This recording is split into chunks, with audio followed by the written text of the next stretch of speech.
Hello students, अस्सलाम वालेकुम। उम्मीद है आप सब खैरियत से होंगे।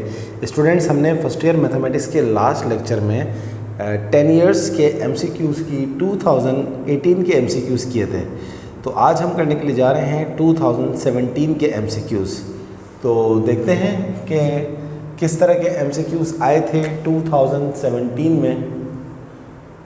सॉल्यूशन स्टूडेंट्स, हम हर लेक्चर में आपको बताते हुए आ रहे हैं कि एक एमसीक्यू के 4 ऑप्शंस होते हैं। 4 में से कोई एक ऑप्शन करेक्ट होता है और आपको वही ऑप्शन लिखना होता है। आपको पूरा एमसीक्यूज़ कॉपी करने की ज़रूरत नहीं है। चारों एमसीक्यूज़ के चारों जो ऑप्शंस होते हैं वो आपको ऑप्शन लिखने की ज़रूरत नहीं है। आपको सिर्फ और सिर्फ करेक्ट ऑप्शन का आंसर लिखना है। लेकिन कैलकुलेशन आप अपनी सेटिस्फेक्शन के लिए करते हैं, क्योंकि कैलकुलेशन के बगैर आप एमसीक्यू का आंसर कैसे दे सकते हैं। ये उर्दू इस्लामियात या पाकिस्तान स्टडीज़ वगैरह तो है नहीं, या इंग्लिश के जी आपने जो है वो याद कर लिए दे दिए। तो कैलकुलेशन करे बगैर आपका आंसर सही आना नामुमकिन है। तो एमसीक्यू स्टार्ट करते हैं। देखिए, मैंने स्टार्ट किया है 2017 का एमसीक्यू नंबर 5 से। वजह क्या है कि एमसीक्यू नंबर 1 जो है इसका वो है चैप्टर 4 से रिलेटेड। तो चैप्टर 4 हमारे इस दफ़ा एग्ज़ाम में नहीं आ रहा, वो रिड्यूस्ड है, मैट्रिसेस का चैप्टर। इसी तरह जो एमसीक्यू नंबर 2 है वो एक्सरसाइज 7.5 से रिलेटेड है, चैप्टर नंबर 7 से। तो 7.5 हमारे सिलेबस में नहीं है, वो रिड्यूस हो चुकी है। हमारे सिलेबस में सिर्फ 7.1, 7.2 और 7.3 है। तो ये जो एमसीक्यू नंबर 2 है ये एक्सरसाइज 7.5 से रिलेटेड है, ये एक दफ़ा एग्ज़ाम में नहीं आ रहा। एमसीक्यू नंबर 3 जो है वो एक्सरसाइज 8.4 से रिलेटेड है। 8.4 हमारे सिलेबस में नहीं है, वो रिड्यूस हो चुका है। तो इसलिए हमें एमसीक्यू नंबर 3 भी करने की ज़रूरत नहीं है। एमसीक्यू नंबर 4 जो है ये एक्सरसाइज 8.2 से रिलेटेड है। 8.2 भी हमारे पास इस दफ़ा रिड्यूस हो चुकी है, हमारे एग्ज़ाम में नहीं आ रही। तो 1, 2, 3, 4 ये 4 एमसीक्यूज़ हम नहीं करेंगे और आपको भी नहीं करने चाहिए, क्योंकि जब एग्ज़ाम में ये रिड्यूस है तो करने का कोई फ़ायदा नहीं है, टाइम ज़ाया होगा। तो हम स्टार्ट कर रहे हैं सॉल्यूशन एमसीक्यू नंबर 5 का। If tan theta is greater than 0। Greater than 0 का मतलब होता है पॉजिटिव। कोई भी चीज़ जो 0 से बड़ी होती है वो पॉजिटिव होती है। और कोसेक थीटा लेस देन 0, कोई भी चीज़ जो 0 से छोटी होती है वो नेगेटिव होती है। तो कहता है then rho of theta is in the कौन से क्वाड्रेंट में है, फर्स्ट में, सेकंड में, थर्ड में, फोर्थ में।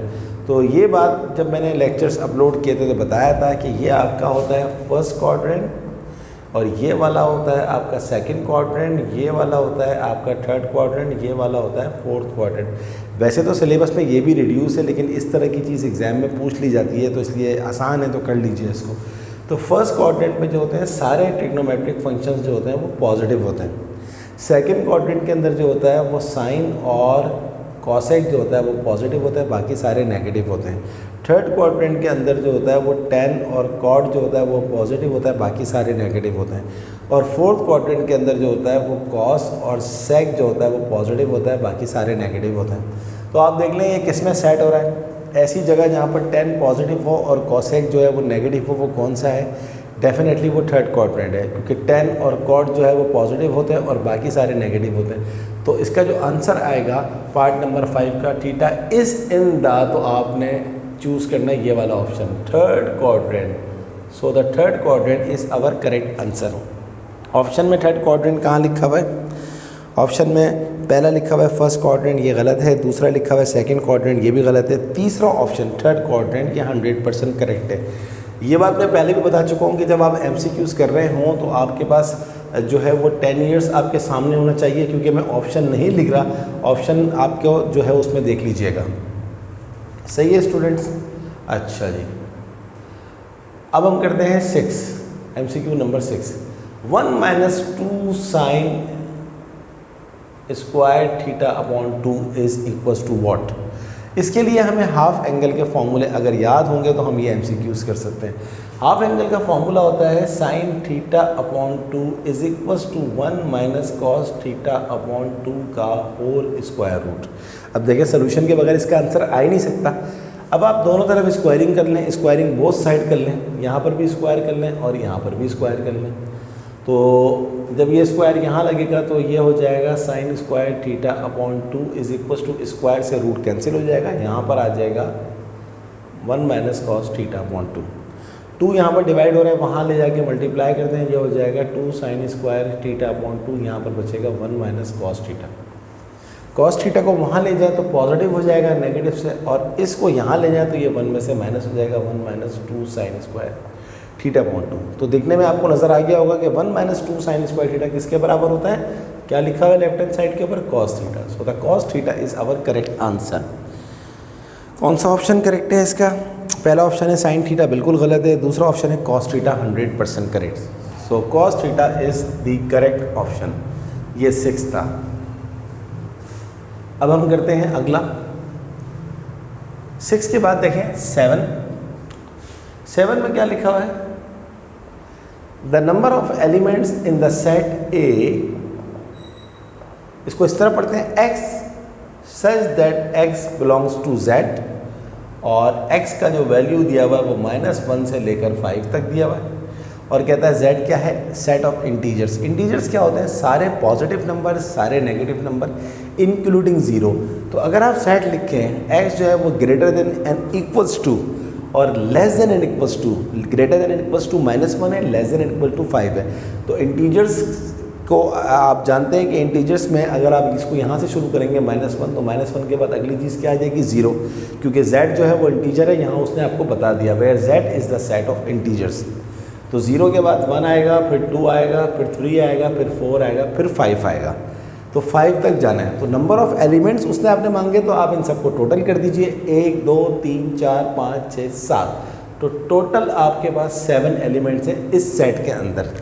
तो करेक्ट ऑप्शन है 7। कहाँ पर दिया हुआ करेक्ट ऑप्शन 7? पहला है 5, ये गलत है, दूसरा है 6, ये भी गलत है, तीसरा है 7। तो 7 इसका आंसर है, 8 नहीं है, इन्होंने 8 लिखा हुआ है, गलत है। सही है, तो 7 इसका आंसर आ रहा है। ये बात आपको बहुत अच्छी तरह से याद होनी चाहिए। आगे चलते हैं। ये 7 था। अच्छा, अब आप देखें 7 के बाद मैंने डायरेक्ट 12 लिखा है, यानी कि 8 9 10 11 मैंने छोड़ दिए। क्यों छोड़ दिए? सिलेबस में रिड्यूस है, मैं आपको बता देता हूँ।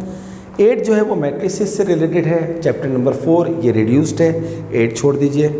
9 जो है ये एक ऐसा चैप्टर है जो न्यू बुक के अंदर अब है ही नहीं, तो इसलिए 9 आप छोड़ दीजिए। 9 MCQs जो है वो आपके कोर्स का भी हिस्सा नहीं है, तो आप करके टाइम ज़ाया करेंगे।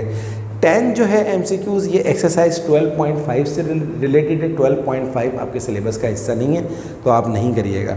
11 जो है वो चैप्टर नंबर 11 से रिलेटेड है, और 11 MCQs चैप्टर नंबर 11 से रिलेटेड है, और पूरा चैप्टर नंबर 11 ही रिड्यूस्ड है, तो करने का कोई फ़ायदा नहीं है। करेंगे तो आपका टाइम ज़ाया होगा, एग्जाम में नहीं आएंगे, गारंटी है। तो अब हम करते हैं MCQ नंबर 12। देखें 12 में क्या पूछा जा रहा है, the arc length of a unit circle with centre angle π/6 radian is approximately spot. तो यूनिट सर्कल का मतलब होता है एक ऐसा सर्कल जिसका रेडियस क्या होता है 1, एंगल हम थीटा बोलते हैं, थीटा की वैल्यू दी हुई π/6 रेडियंस। तो अब आपको आर्क लेंथ निकालनी है। तो आर्क लेंथ वही निकाल सकता है जिसको आर्क लेंथ का फॉर्मूला पता हो, S = r थीटा। r हमें 1 दिया हुआ है, थीटा हमें दिया हुआ है π/6। तो π/6 को 1 से मल्टीप्लाई करोगे तो आंसर आएगा π/6। अब π/6 आप अपने साइंटिफिक कैलकुलेटर में इसकी वैल्यू निकाल लीजिए, π/6 आंसर आ गया 0.52। तो 0.52 इज़ द आर्क लेंथ, तो 0.52 इसका आंसर आ गया। तो MCQs में 0.52 कहाँ लिखा हुआ है? पहला ही ऑप्शन लिखा हुआ है 0.52। सो 0.52 is the correct answer. I hope you understand. तो ये था हमारा 12। अब हम 13 देखते हैं। 13 भी बहुत आसान है।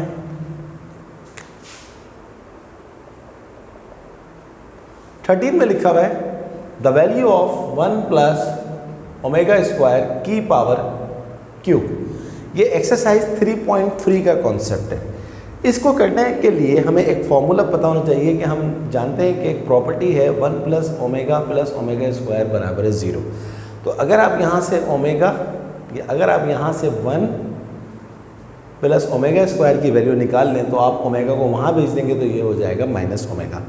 तो अब आप 1 + ω² की जगह पर लिख सकते हैं -ω का क्यूब। तो माइनस का जो क्यूब होता है वो माइनस होता है, तो ये आ गया ω क्यूब। और हमें पता है वी नो दैट कि ओमेगा क्यूब क्या होता है 1, तो ओमेगा क्यूब की वैल्यू आ गई 1, फाइनल आंसर हो गया -1। तो देखें कैलकुलेशन के बगैर ये नहीं हो सकता था।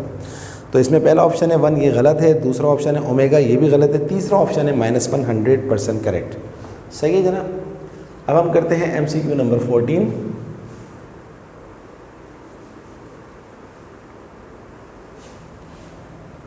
MCQ नंबर 14 है let x plus 3 iota is equals to 2y iota, then the value of x and y respectively are। Student ये दो कॉम्प्लेक्स नंबर हैं, सही है। तो हम एक काम करते हैं, पहले इसको इस तरह लिख लेते हैं 0 + 2y iota। तो कॉम्प्लेक्स नंबर, जब दो कॉम्प्लेक्स नंबर एक दूसरे के बराबर आ जाते हैं तो रियल पार्ट जो होता है पहले कॉम्प्लेक्स नंबर का, वो रियल पार्ट दूसरे कॉम्प्लेक्स नंबर के बराबर आ जाता है, और जो वो होता है आपका इमेजनरी पार्ट होता है वो दूसरे नंबर के इमेजनरी पार्ट के बराबर हो जाता है। तो रियल पार्ट क्या होता है, जो विदाउट आयोटा होता है। इसका जो रियल पार्ट है वो x है, यहाँ पर रियल पार्ट है ही नहीं तो इसलिए 0 हो गया, तो x का वैल्यू यहाँ से आ गया 0। सिमिलरली इसका जो इमेजनरी पार्ट है वो आयोटा का कोफिशिएंट है यानी कि 3, और इसका जो इमेजनरी पार्ट है वो आयोटा का कोफिशिएंट है यानी कि 2y। तो 3 और 2 को यहाँ डिवाइड करते हैं y, हैंस x का वैल्यू आ गया 0, y का वैल्यू आ गया 3/2। तो ऑप्शन में ये आंसर कहाँ पर है देख लेते हैं। पहला वैल्यू है 0 एंड 0 गलत, दूसरा वैल्यू है 3/2 एंड 0 गलत, क्योंकि देखें याद रखिएगा हमेशा x की वैल्यू पहले लिखी जाती है और y की वैल्यू बाद में। तीसरा ऑप्शन है 3/2 एंड 2/3, ये भी गलत है। चौथा ऑप्शन जो है 0 and 3/2, yes 0 and 3/2 is the correct answer. तो last option is the correct option. अब आप देखें 14 के बाद मैं जा रहा हूँ डायरेक्ट 18 के ऊपर, यानी कि मैंने 15 छोड़ दिया, 16 छोड़ दिया, 17 छोड़ दिया। क्यों छोड़ दिया आपको बता देता हूँ। देखें 15 मैट्रिसेस से रिलेटेड है, चैप्टर नंबर 4 से, चैप्टर नंबर 4 रिड्यूस है, और 16 जो है वो एक्सरसाइज 6.7 से रिलेटेड है। एक्सरसाइज 6.7 आपके सिलेबस में नहीं है तो इसको आप छोड़ दीजिए। 17 जो है वो एक्सरसाइज 6.3 से रिलेटेड है, 6.3 भी आपके सिलेबस में नहीं है तो ये सवाल नहीं आएगा, इसलिए ये 3 MCQs छोड़ दिए। चलिए तो हम 18 कर रहे हैं, अब 18 करते हैं। तो 18 में क्या है हमारे पास, if U is the universal set and A is any non-empty set then A union A complement। बहुत आसान है। देखें A complement क्या होता है, A complement का मतलब होता है वो एलिमेंट्स जो यूनिवर्सल सेट में हैं बट A में नहीं है। तो ये वो एलिमेंट्स हैं जो U में हैं, A में नहीं है, और ये वो एलिमेंट्स हैं जो A में हैं। तो जब A का आप यूनियन लेंगे, ये यूनियन है, तो यूनियन का मतलब होता है सबको मिला दो। तो अगर तुम उन तमाम एलिमेंट्स को मिला दोगे जो U में है A में नहीं है, और उन तमाम एलिमेंट्स को मिला दोगे इसके साथ A के एलिमेंट के साथ, तो डेफिनेटली दोबारा क्या आ जाएगा, यूनिवर्सल सेट। क्या आ जाएगा, universal set. So our answer of A union A complement is U universal set. सही है। तो ऑप्शन में कहाँ दिया हुआ है, पहला ऑप्शन A है, गलत है। दूसरा ऑप्शन A कॉम्प्लीमेंट है, गलत है। तीसरा ऑप्शन जो है वो U है। तो ये यूनियन है, और यूनिवर्सल के लिए देखें इस तरह जो है मैंने आपको सिखाया भी था जब मैं चैप्टर नंबर 1 पढ़ा रहा था, तो इसको थोड़ा डार्क कर देना ताकि U में और यूनिवर्सल में थोड़ी सी तमीज़ हो। चलिए जनाब, अब हम करते हैं MCQ नंबर 19। MCQ नंबर 19 में क्या लिखा हुआ है, the progression 3, 9, 27 81 is dash dash dash. कहता है ये क्या है, अर्थमेटिक है, ज्योमेट्रिक है या हार्मोनिक है। बहुत आसान है। अर्थमेटिक में डिफरेंस सेम होता है लेकिन यहाँ पर डिफरेंस सेम नहीं है। ज्योमेट्रिक के अंदर रेशो सेम होता है तो रेशो निकाल लेते हैं, 9/3 और 27/9, आगे वाले को पीछे वाले से डिवाइड कर लेते हैं, और 81/27। आप चेक करें, 3 3 = 9, 9 3 = 27, 27 3 = 81। तो रेशो क्या आ गया, 3। इसका मतलब है कि ये है ज्योमेट्रिक प्रोग्रेशन। तो यही इसका जवाब है कि ये GP है। तो पहला है AP, ये गलत है। दूसरा है GP, यस 100% करेक्ट। सही है जनाब। आगे चलते हैं। 19 के बाद अब हम जा रहे हैं लास्ट MCQ करने के लिए, 20। इफ द रूट्स कहता है the roots of the equation X square plus 16 is equals to what. देखें यहाँ पर मेरे पास जो MCQs जो मेरे पास 10 ईयर्स की बुक है, यहाँ पर लिखा हुआ है X square plus 126 is equals to 0। ये रॉन्ग है, सही है, मिस प्रिंटिंग है। ये 126 नहीं है बल्कि ये 16 है, तो इस बात को याद रखिएगा, इसको करेक्ट कर लीजिएगा। एनीवे इसको सॉल्व कर दें। एक्स स्क्वायर 16 को वहाँ लेके जाएंगे -16, एक्स स्क्वायर हटाएंगे, जब स्क्वायर हटता है तो दो काम होते हैं, एक रूट लगता है और एक प्लस माइनस का साइन लगता है। और आप जानते हैं 16 का रूट क्या होता है 4, और माइनस जब रूट से बाहर आता है तो आयोटा बन जाता है, तो इसका आंसर आ जाएगा +-4 आयोटा। क्या आंसर दिया हुआ इसका? +-4 आयोटा। पहला ही ऑप्शन जो है वो करेक्ट है। तो स्टूडेंट ये हमारे 2017 के MCQs थे। इसमें बहुत सारे MCQs हमने छोड़े बिकॉज वो इस दफ़ा आपके सिलेबस का हिस्सा नहीं है और वो कंफर्म नहीं आ रहा है। अगर आपको कोई कहे कि वो आ रहे हैं तो वो गलत कहेगा, नहीं आ रहा है, मैं आपको अश्योर कर रहा हूँ। बाकी आपकी मर्ज़ी है, अगर आपने करना ही तो आप कर लीजिएगा, लेकिन वो एग्ज़ाम में नहीं आ रहा है। तो इंशाल्लाह अगले लेक्चर के अंदर हम 2016 के MCQs करेंगे और फिर हम कोशिश करेंगे 2-4 लेक्चर जल्द से जल्द ख़त्म करके ना हम ये 10 ईयर्स के MCQs कर लें, ताकि इसके बाद फिर मैं आपको अपना टारगेट पेपर करवाऊँ। तो जब तक के लिए जो है इसी 2017 तक की प्रैक्टिस करिए। स्टूडेंट आप तमाम बच्चों से रिक्वेस्ट है कि काइंडली अगर अभी तक आपने मेरे चैनल को सब्सक्राइब नहीं किया तो उसे ज़रूर सब्सक्राइब कीजिएगा। मेरी वीडियोस को लाइक करने के साथ साथ अपने तमाम दोस्तों को शेयर करें और देखते रहें मेरा channel math with sir Asim. Okay student, अल्लाह हाफ़िज़।